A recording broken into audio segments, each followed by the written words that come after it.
পৃথিবীর সবচেয়ে মূল্যবান সম্পদ, যা কোটি টাকা দিয়েও কেনা যায় না, তা কাউকে আপনি না দিয়ে চুরি করে নিয়ে যাচ্ছেন। বলো, কি সেই অমূল্য সম্পদ যা আমি চুরি করে নিয়ে যাচ্ছি? মায়ের ভালোবাসা, মায়ের আশীর্বাদ। আজ আমি চিৎকার করে বলবো, আজ যেন কোনো শাশুড়ি আমার মতো ভুল করে তার পুত্রবধূর উপর অন্যায় অত্যাচার না করে। আমার মতো শাশুড়ি যেন কারো ভাগ্যে না জোটে,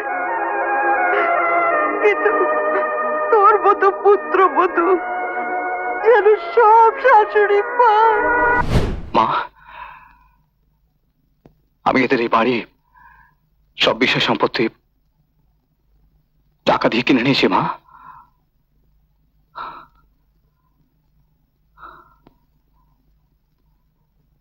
দেখুন তো চিনতে পারেন কিনা,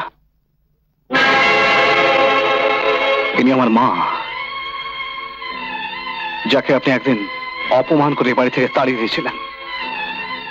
আমার দিদি, যে সামান্য গরিবের মেয়ে বলে এবারের পুত্রবধূ বলে মেনে নিতে আপনাদের মর্যাদায় পেতেছিল, আর আমিও গরিবের ছেলে বলে আপনারা আমাকে কোনোদিন জামাইয়ের মর্যাদা দেননি, অপমান করে এই বাড়ি থেকে তাড়িয়ে দিয়েছিলেন।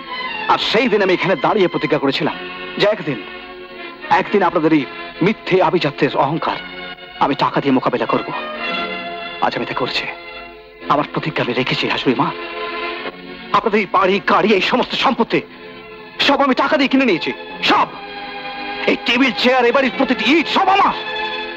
দেখুন, এই দলিল এখন সই আছে, দেখুন।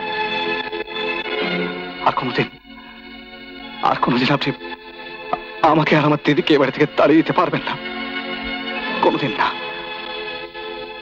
শুধু আমার একটাই দুঃখ, আমার মা আজ বেঁচে নেই। মা নেই। মা, এসব কি শুনছি মা? তোর মামা আর বিজয় মিলে আমাকে দিয়ে সব কাজ করিয়েছে বাবা। আমি এই বাড়ি ছেড়ে চলে যাচ্ছি। না, আপনার সঙ্গে আমার বোঝাপড়া এখনো শেষ হয়নি। আমি গরিবের মেয়ে বলে আপনি আমাকে মানুষ বলে গণ্য করেননি। আপনার ছেলে যে প্রাণের চেয়েও আমাকে বেশি ভালোবাসতো, আমি একটা ক্যান্সারের রোগী, মরণ পথের যাত্রী জেনেও তিনি আমাকে তার স্ত্রীর মর্যাদা দিয়েছেন। তার সে ঋণ আমি কোনোদিন শোধ করতে পারবো না। কিন্তু আপনি আমাকে পুত্রবধূ হিসেবে কোনোদিন গ্রহণ করেননি। একটা মুমূর্ষ রোগী জেনেও এক ফোঁটা ওষুধ খেতে দেননি। মুখের অন্ন কেড়ে নিয়েছেন, আমাকে দিয়ে অমানসিক পরিশ্রম করিয়েছেন। তাতেও আপনার স্বাদ মেটেনি। দিনের পর দিন আপনি আমাকে মারধর করেছেন, অকথ্য ভাষায় গালাগালি দিয়েছেন। রেখা, এসব কথা আমাকে বলনি কেন? বলিনি তোমার সুখের জন্য, এই সংসারের শান্তির জন্য, আমার শাশুড়িকে আপন করে নেবার জন্য। আমি সব অপমান, সব অত্যাচার মুখ বুজে সহ্য করেছি। আর উনি আমার মৃত্যুর দিন গুনেছেন, তাতেও আমার শাশুড়ি ক্ষান্ত হননি। উনি নিজের হাতে আমাকে বিষ তুলে দিয়েছেন, আমাকে মেরে ফেলার জন্য। কিন্তু কেন? কি আমার দোষ? কি অন্যায় আমি করেছি? আমি গরিব, এটাই কি আমার অপরাধ? মা, এদেশের ৮০% মানুষই গরিব। আপনার মতো প্রতিটি ধনী শাশুড়ি প্রতিটি গরিব পুত্রবধূর ওপর যদি এইরকম অত্যাচার করেন, তাহলে কোন স্ত্রী স্বামীর ঘর করতে পারবে না। আমি যেমন আপনার পুত্রবধূ, আপনিও তো কারো পুত্রবধূ ছিলেন। এমনি করে আপনার শাশুড়ি যদি আপনার উপর অত্যাচার করত, আপনি সহ্য করতেন? আপনার মেয়ে শিখা, সেও তো আমাদের বাড়ির পুত্রবধূ। আমার মা যদি তার উপর আপনার মতো অত্যাচার করত, আপনি সহ্য করতেন? বলুন বলুন।